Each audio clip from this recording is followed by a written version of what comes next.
Est-ce que James Bond aurait pu tuer des méchants en roller sur le rythme de la musique?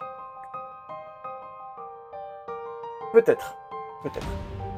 Mais en même temps, Moonraker, c'est pas le James Bond le plus apprécié, il me semble.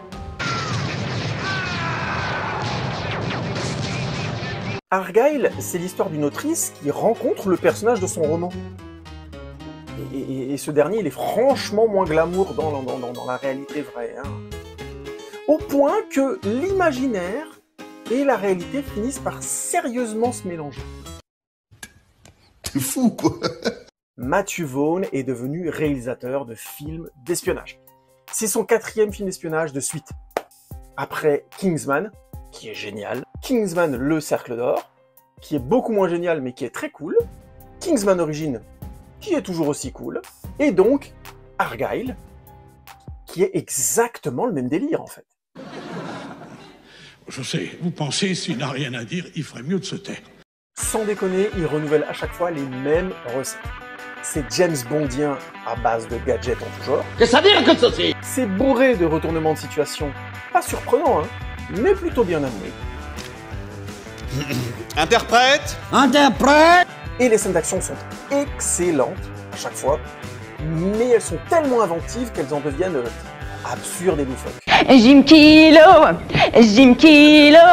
je fais de la gym et je prends 2 kilos. Ce qui va différencier un petit peu renouveler cette formule par rapport au précédent film de Matthew Vaughn, c'est le couple principal, Sam Rockwell-Bryce Dallas Howard, qui apporte une dose de vrai, une dose de crédible. C'est pas Ken et Barbie, quoi. C'est d'ailleurs l'aspect le plus intéressant de ce film, visuellement. Croiser notre héros, qui est un homme moyen, Sam Rockwell, avec Superman, donc Henry Cavill, mais qui a la pire coiffure de l'univers.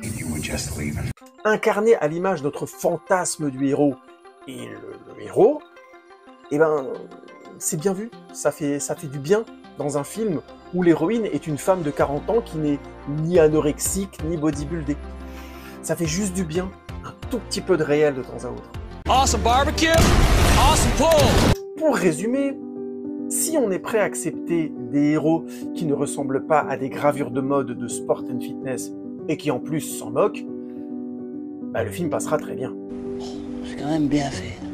La mise en scène et l'histoire sont maîtrisées, inventives, on ne s'ennuie jamais et les acteurs sont bons. Mais bon voilà, c'est du Matthew Vaughn quoi, c'est du manga live.